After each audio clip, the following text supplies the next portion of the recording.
Hello, welcome. We're happy you've joined us. You're in for a special treat this morning for this exciting presentation entitled Best Practices to Handle Social Media Trolls and Their Toll on You. It's presented by Brandy Bates. Oh, I'm sorry. Sorry about that. Brandy is a public information officer for the Santa Rosa County School District in the Florida Panhandle. She's an associate with Argonne National Laboratory. She's skilled in crisis communications, social media, community and media relations, public involvement, and photography and videography. During large-scale disasters, she deploys with the Northwest Florida All-Hazard Incident Management Team. Brandy graduated from the FEMA Master Public Information Officer Program with a capstone research paper on social media trolls. Since then, she has spoken at several regional and national events on how to counter negative feedback on social media trolls, and published several articles on the topic of social media trolls. We're so glad to have you here, Brandy. Welcome. The virtual stage is now yours. Hi, everybody. I'm here to talk to you today about trolls and their toll on social media communicators. So first, we're going to talk about who do you actually see when you're on social media, because there's a lot of different personalities out there. First of all, you got your supporters. Don't discount your supporters. Make sure they know how appreciated they are. Be sure to like their comments and respond back to them. If there are other pages that are liking your comments, make sure you're doing the same with their pages and keep it all nice and friendly. And you got your critics. My favorite are the ones that like to point out typos. So you can respond to them, just be extremely polite about the way you respond to them. If they're wrong, which sometimes they are, be very gentle in how you correct them. Nobody likes to be corrected in public, so keep that in mind when responding to critics. You've got your upset followers. These are people who have a legitimate complaint with something that you have posted or the topic of that. Make sure you've researched that really well. Respond back to them with factual, polite information, and if possible, redirect them to maybe your website where you might have information on this topic that would be helpful for them. What you're going to want to avoid doing is getting into a back and forth conversation with them on Facebook or whatever platform you're working on. So get it offline as soon as possible, but always be polite. You've got complainers and haters. You're not going to make these people happy pretty much no matter what you do. They're the ones, if you give them $100 bill, they want 520s instead. So ignore them. They're harmless. Your haters are people that might hate your organization. Maybe they've been fired from your organization. Maybe they don't like you. You're just going to have to let this go and move on to your next topics. And then you have trolls. Trolls are completely different than complainers and haters. Trolls live to stir stuff up. They're off topic, disruptive, profane. They're trying to pick fights with people. These are the ones you need to watch out for. So, why do trolls even bother to troll? I can't conceive of this myself personally. But they think they're clever. They think they're funnier than everybody else. Usually they've been home kicking back a couple of beers and they're tired and they think they're just going to have a little bit of fun and stir up some trouble on some of your pages. They enjoy confusing people, especially some of your older posters on your site or people who aren't that familiar with your organization. And all this behavior stems from something called the online disinhibition effect. This is what makes people do and say stuff on social media that they would never do in real life. In some cases, you can think about how you have a quiet person in your office and you see their comments on Facebook and you see that they're kind of snarky and funny. Well, it takes that quiet, nice person and makes them snarky and funny on Facebook, but it takes that kind of mean person and turns them into a troll on Facebook. And this is a hard thing to deal with. Research has shown that trolls are actually sadists. So why not just let the haters hate? Just let the trolls be trolling along, doing their little trolly things. Well, social media is considered a limited public platform, so you have to respect their First Amendment rights. Just because you don't like what they're saying doesn't mean that they can't say it by any means. But you also have to balance this with the saying of what you permit, you promote. The old broken windows theory, where you have a neighborhood that has a house with a broken window, and then there's two houses with broken windows, and then there's graffiti, that kind of Same thing can be carried over to your Facebook page and your Twitter platform and any of the other platforms that you're using. It can become a place where just hate and discontent is stirred up. And then that'll keep the good posters, the people who really are trying to get information from your site, it'll kind of make them shy away from it. You've got to protect these people and help them feel like they can make comments as well. So use the tools that are provided for you. And a lot of the platforms have tools available to you. I like the ones that Facebook has where you can report people to Facebook for a variety of topics. You can see on that graphic that I have there. There's all sorts of posts or things that you can turn them in for. And then at the very bottom, it says something else. If you click that, just start typing the alphabet and you will see there's 30 or 40 different things that you can report people to. So you can let Facebook be the bad guy and land them in Facebook jail for a day or two for some of the stuff that trolls might be doing to the other followers on your site or doing to the people who are commenting on your site. I also set my profanity filter to high. Now, I'm in a pretty conservative county in the panhandle of Florida, and the people in this county are not, they don't appreciate a lot of profanity. A lot of the people on our sites aren't going to make comments if somebody's going to drop F-bombs on them or something like that. You're going to have to work with your legal team and determine what is appropriate for your organization. I know some organizations that don't use a profanity filter. They feel like profanity is a First Amendment right. So you're going to have to talk to your legal department about that, and I'll talk more about that in just a little bit. And then also reconsider that little thing called the Facebook badges for top fans. Facebook doesn't award top fan badges to people because they're nice and they like your page. They post it or give that to people who post a lot on your site. And I've seen trolls get pretty excited when they're awarded a top fan badge, so I just shut that business down. So I'm going to leave you with a copy of this. It's the cheat sheet that I put together, and I put this together based on 3 or 4 other cheat sheets I found online, and I tweaked it for what works for my organization and what my legal team said I could do. So don't worry about writing this down, but it's just a little quick note on, how do you respond to a comment? And it's really important that everybody on your team is following the same set of rules. So you're going to base this off your social media policy that you're going to work on with your legal team. And remember, every organization is different. Some are going to be a lot more liberal with comments, and some are going to be a lot more conservative about what they're going to allow to do. But definitely work with your legal team. These are the people that are going to represent you and your organization in court if you're ever charged for any First Amendment rights violations. So you want to make sure it's been blessed off by them. So tackling a troll. When I get troll comments on my sites, first of all, I'm at this point, after doing it so long, I recognize the names, but know your troll. Click on your troll's page, look at his followers, look at the pages that he's made or that he likes, look at the comments he's made, the reviews he's made, look at his friends, and look at where he lives. We'll have trolls that comment on our pages that live in other states, so you can just discount something like that you see. The ones you're going to need to be more concerned about how you handle are your local ones that are actually involved with your organization.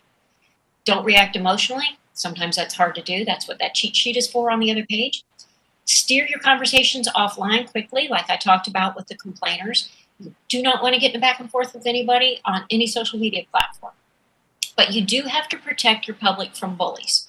And you also have to protect your public from people who go on your site and post factually incorrect information, especially in disasters like hurricanes and fires, bridge outages, and things like that. We've had to step in and occasionally delete and hide posts that are factually incorrect. Again, that's something you want to work with your legal team on.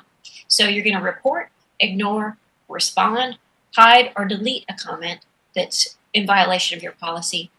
But you're going to have to do this fast. Again, only if legal allows for it, and only if you have a great social media archiving service. I'm a big fan of Archive Social. It's one of my favorite, but make sure when you do this, you do it fast, because somebody may take a screenshot of it and then post it on a site and point out that you've hidden or deleted a comment, and then that doesn't do a lot for your credibility. When your page is circling the drain, this is when you can do something about a park with sunshine and butterflies, and the first comments you get on there are just negative and just spiraling downhill from there.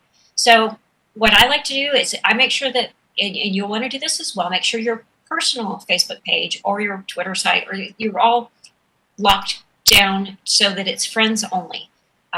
Because people who are attacking your site sometimes will go on your personal page and then start attacking you for your personal beliefs on your page. So keep that a little bit different. Always consider your Facebook profile One time when I was trolled pretty hard by someone who ran a satire site, I actually had pink hair in my profile photo. So then it came out that the pink-haired public official at Santa Rosa County did blah, blah, blah, blah, blah. So think about that. You're going to want to keep your Facebook profile photos, any of your profile photos on social media platform, more like what you would want on LinkedIn and less like what you would put on Snapchat. Take a break if necessary. You don't have to be posting all the time. Nobody says you have to do 2 posts a day or 4 posts a day or even 1 post a day. If things are going badly for your agency's platforms, take a break. Send out your news by news release. You don't have to put it all on social media at all. And then when you do post on social media, don't be an easy target. My team and I like to sit around and think before we post something, how can this go bad? Like, what in the world could possibly go wrong with this? And we can come up with some really good stuff because we've seen a lot of good examples. Don't ask something like, what would you like to see in our parks next week? Because you'll get somebody on there that says, how about fewer drunk people? Or how about less garbage? Or, you don't want to throw them a softball question that trolls can come back and make negative comments on your post about. So think about what you post. Remember, there's an old saying, and I love it, don't wrestle with a pig. You both get dirty. It doesn't matter who wins. The pig loves it. So that's the same with a Facebook post, back and forth with a troll. They don't care what you say to them. They just want to say a bunch of negative stuff to you. And no matter who wins the argument, they enjoyed it. And you're probably a nervous wreck now. So just don't even engage with them. And then don't feel too bad if your page is circling the drain, because they won't go after you if you weren't a big target. So you've obviously made a worthy opponent out of somebody if they're going at you. Don't underestimate the stress, and not just for your team, but for everybody in your organization. When you get tired, you make mistakes. It's easy to make typos. Then people are taking pot shots at you and you're getting stressed. But what I found out last year during 2020, when everything was possibly going wrong, people in our organization that had absolutely nothing to do with our social media platforms were coming up to me saying how it just stressed them out. So it does affect your entire organization. And sometimes that's a reason to back off of it. Get a team inside your agency, not just if you're in a public information office like I am, but maybe reach out to a couple different departments. At the Board of County Commissioners, we had some librarians who are really good at helping us monitor social media platforms. And they're not usually as in a stressful position as public information officers, so it's nice to kind of spread that out amongst others. Make a schedule so that you can take time off. You and your team make sure that y'all are all checking your Facebook pages 24/7, 365. Somebody's got time to shut down their phone and not pay attention for it for a while. Don't read the comments at night and on weekends if you can. Now, I know this just flies in the face about what I said about if you're going to hide or delete, to do it quickly, because how can you do that if you're not watching it 24/7? But you've got to take a break. So get help from your colleagues. Get help from colleagues in other agencies. Let them know when you've got a post out there that needs a little love. Get them to come on and do a thumbs up or make a supportive comment. And then be that same good friend to them and do the same for them when they are going through a rough time. So as I mentioned, trolls they're online all the time. They're online at work. They're especially online at night when you're trying to get sleep. They're on it 24/7, 365. They will drain energy out of you, your team, and your whole organization. And they're going to spread dangerous misinformation to your followers. They encourage more negative posts. They egg that stuff on. And if you let it get out of control, it can ruin your platform and tarnish your reputation. So you're going to want to try to do everything you can to keep them at bay. So lessons we learned over the last couple of years: don't post anything remotely contentious before you want to leave work or on Friday if you would like to have a nice weekend. Remember what I said, not everything needs to be on social media. That's where you want to send news releases out. You want some kind of one-way push notification rather than something where there's a lot of back and forth. You don't have to answer every question on social media, especially rhetorical ones. Just let that stuff go. When you're responding to a group, and you can respond to groups as your page, be careful about that, because those groups are like, I think of them as like little clubhouses for those people. You're in their territory, so be very careful about that.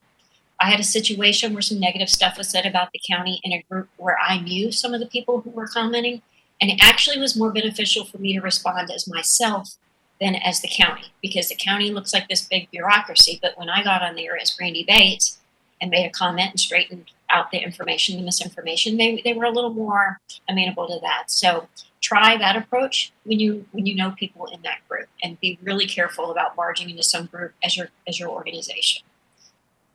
Tread really carefully when responding with humor. I have seen this done so well, and I love it. I mean, you just get that kind of, oh, good, zinger comment. But you remember too, you always have to be careful about how you make people feel. And when you give a zinger comment to a troll, you might have burned him, and he might be embarrassed, and he may lay off your page for a little while, but I guarantee you, he's waiting for the time that you screw up, and he's going to come back with a vengeance because now you've embarrassed him. So I'm not a fan of doing that myself. Some other things we learned last year during disasters, and many of you already know this, but be careful of using the words today, tomorrow, and yesterday on social media, because people trip across these posts 6 days later. Be fast, brief, direct, and accurate, but be very careful. And this is where I was saying you make mistakes when you're tired. Make sure you have a team, because this is when you're going to make a mistake. And you've got to be really careful that you're accurate with your post during a disaster. The words preliminary and from what we know right now are your friends, because things change quickly in a disaster. So those words will save you. We update our posts throughout a day during a tornadic event or during a hurricane or a fire. And at the end of the day, we'll keep saying if a post has been updated, at the end of the day, we'll say this post is now outdated, and we'll start a new post the next day. So that's going to help you a little bit. A lot of times we will turn off commenting on posts once those posts have been closed as outdated, and we let people know that the newest post is on our site. So that's a way to help keep people from tripping across an old post and thinking that it is still current.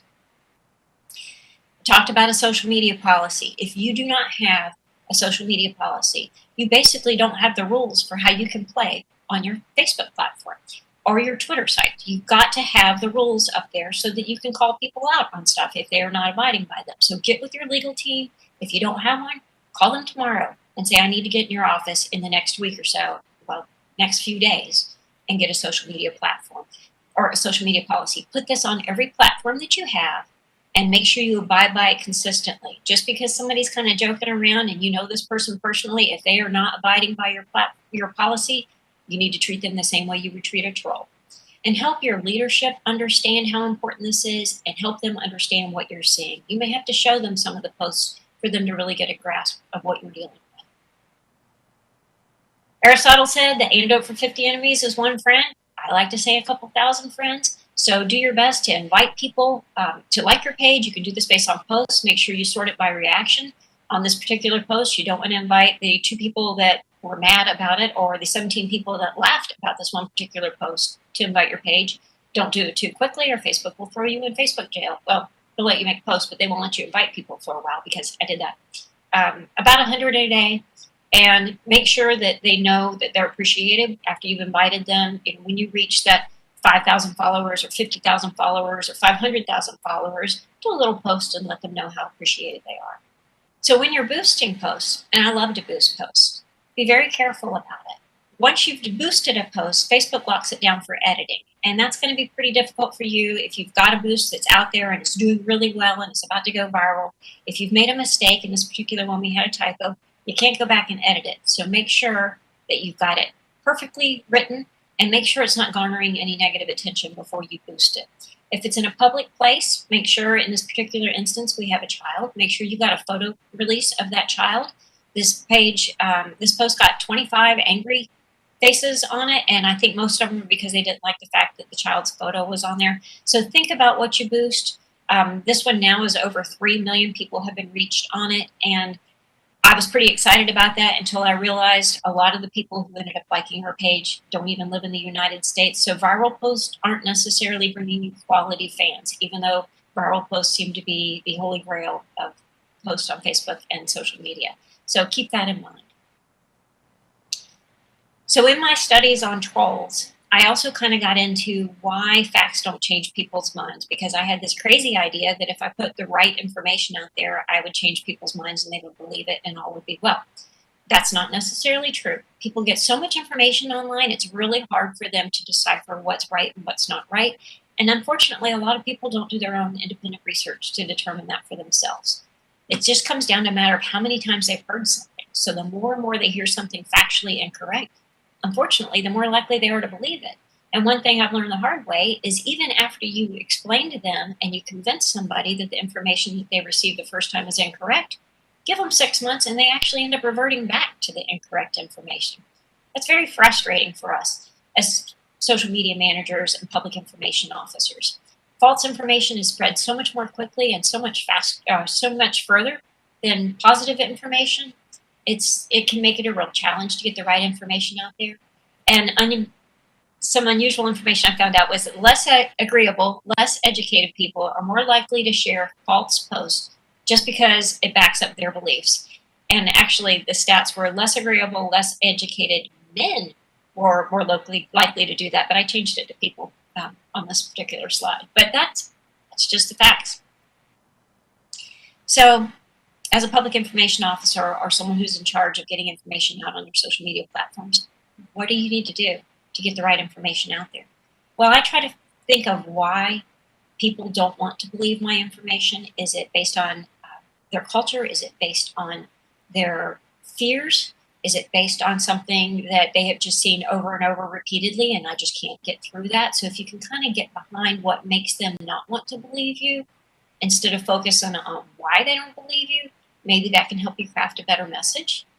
I always like to be for something rather than against something. So I like to be for a beautiful Santa Rosa County rather than anti-litter.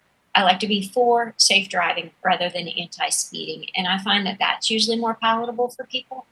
I also like to thank people in advance for the comments that I want to see them make on my social media posts. Like, we appreciate your support. We appreciate your patience as we work through this. And that kind of helps set the tone for it. But all in all, you're going to have to do less talking and more listening to your public to get it the best way to message to them. And you're just going to have to keep on keeping on. And there, if you have any questions, I'm happy to answer them. Brandy, thank you so much. There's so much good information there for all of us and great advice.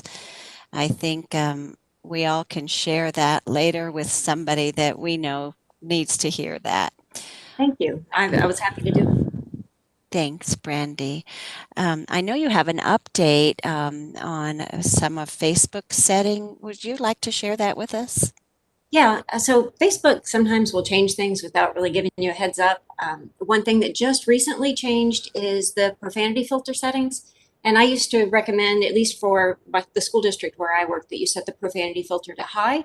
I know there are some agencies that are really concerned about First Amendment rights and they don't set a profanity filter at all. So now the profanity filter is just either on or off. And the kind of scary thing about this is you don't know what Facebook is deciding is profane or not. So I'm starting to lean more on the cautious side, possibly turning off that profanity filter and maybe just inserting the worst of the worst words that you wouldn't allow on your site. And again, I'm not an attorney. I always say, check with your legal department on what is permitted on your site or not. Wow, very interesting. So many things.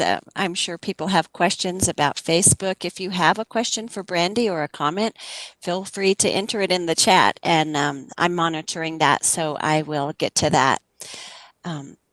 We did think of one other thing too, Brandy. Sometimes the days get really stressful on social media, I'm sure. And what do you and your team do to unwind at the end of a stressful day? I love this question. One of the worst days that we ever had, I looked at my assistant and I said, we're going axe throwing. And we went axe throwing, which is awesome because it combines, dangerous weapons like axes and drinking, which probably might not be the best thing ever, but it sure was for stress reducing. So we were throwing axes. First, we named them after certain trolls on our pages. And then after a round of throwing axes and a round of drinks, then we started naming them in honor of our supporters, those awesome people that pipe up on your page and say thank you for all you do and help kind of even help you moderate your site, which is so much more credible than coming from, I hate to say it, but sometimes coming from a government source. It's more credible when you have your followers on there saying, hey, that's not true. I know this for a fact. So wow. So we gave honor to them in that regard and worked off a lot of stress. It was great. That's hilarious. I think we all need to find out if there's an axe throwing place in our community. Yes. That is so great. Well, I have several people on the call, but I haven't had any questions come in. So, are there any other comments, Brandy, that you have for us that might be helpful or updates? Yeah, so in most of my presentation, I usually talked about Facebook. Um, One thing that I want to mention is, some areas, Twitter is really huge. You've got to kind of get a grip on what's the cultural social media platform in your area. Instagram's really big in a lot of areas, and it's relatively big here. One thing that's a lot of public information officers and others overlook is Nextdoor. Nextdoor is huge in my county, and so check all of them out. Even to some of you might be a good candidate for Snapchat or TikTok. We did Snapchat for our animal shelter, and my bad, TikTok for our animal shelter, and that really helped reach a lot of younger people. So don't be afraid to try something out, and don't be afraid if one of them's not working for you to call it off. A lot of times when I try something out, I will announce we are trying this for a test period of 3 months. And that way, at the end of 3 months, if we didn't get that many followers and it's just not working for us, we let it go. And we said it was just a trial. So I encourage you, keep trying new things. And when something doesn't work, drop it from your mix and pick up something else that does, because you only have a certain amount of time in your day, and you've got to get the most bang for your buck. So great. I think almost everyone uses social media in their lives now on some level. And if they don't, then their husband or wife is bringing it over to them saying, look, this is what, so and so posted, and, keeping track of everybody. Even I know staff members that are like, social media is the devil, but they get on their spouses when they get home. And so everybody's out there. Everybody's on it. Even if they don't have an account, they're probably on it. Yeah, right. Carissa says, axe throwing and drinks. Yes. And we have a question from Ray Baez Perez coming in saying, when it comes to trolls pushing conspiracy theories, how do you deal with them when it seems the public is feeding off their posts? That's a tricky one. I like to always direct people to a web page that's got that information. And rather than calling them out in public on it and saying, like, put your tinfoil hat up, buddy. I like to say, actually, the information you will find that's been presented by the CDC or presented by name the, responsible party is available for you here, rather than getting into a back and forth with them. A lot of them just like to pick fights. So anything you can do to avoid that, or if you'd like to discuss this with me further, call my office, which they're not going to do. And it's the conspiracy theories, they're rampant on social media. That's one of the bad things about it. You can also, if it's false news, especially if it's health related, I go on all the time, click those 3 little buttons, report this post to Facebook, or report it to whatever the platform is as false news. And maybe you'll get lucky and put them in Facebook jail for a day or 2 so they can cool off. Yeah, that's true. Good point. Diane Wentworth posted a link. She said, I had to look up bad axe throwing. So badaxethrowing.com. That's awesome.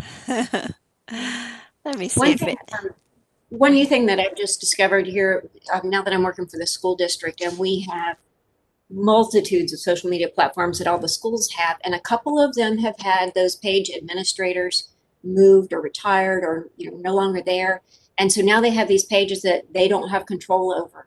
I want to encourage you to reach out to Facebook. Facebook has government representatives that'll work with you, and you can reach out to them and say, hey, this person got fired or quit or left or whatever, and we need some help getting the page back over, getting control of it again. And Facebook will work with you to help that. So if you've had a page and it's like gone rogue, or now it's silent because whoever was administering it's not there, reach out to Facebook and you might be able to get it back. They'll be happy to work with you on that.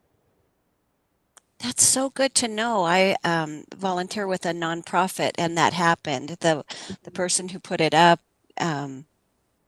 she actually died, sadly, but and none of us knew how to do anything with it. So that's what we'll need to do to get some of that back. You don't want to lose all those followers that you got. No. You know, and if they tagged the name, the official whatever name, you're not going to be able to get it. So, yeah, work with Facebook. They really want to make sure that the right pages are managed by the right people, and they're happy. Nice to hear. Let's see if there's any other questions. Brenda's saying she really enjoyed the presentation and thank you. Well, thank you, Brenda. If there's nothing else, then I know Brandy, sorry, is a busy woman and has lots of speaking engagements, so we'll let her go. But if you think of other questions, her information is in the speaker tab, so reach out to her. Call me, email me, find me on Facebook. I'm happy to help. Thanks for having me. Thank you so much, Brandy. So a reminder, this presentation is recorded, so if you didn't catch all of it or you want to share it, you'll be able to do that and play it back. Remember to complete the survey because that confirms your attendance. And now we're looking forward to our next sessions, Emergency Communications Network Program Continuity Capabilities on the Go, or SNL California Operational Emergency during COVID, Lessons Learned. Please check your schedule and choose a session to join.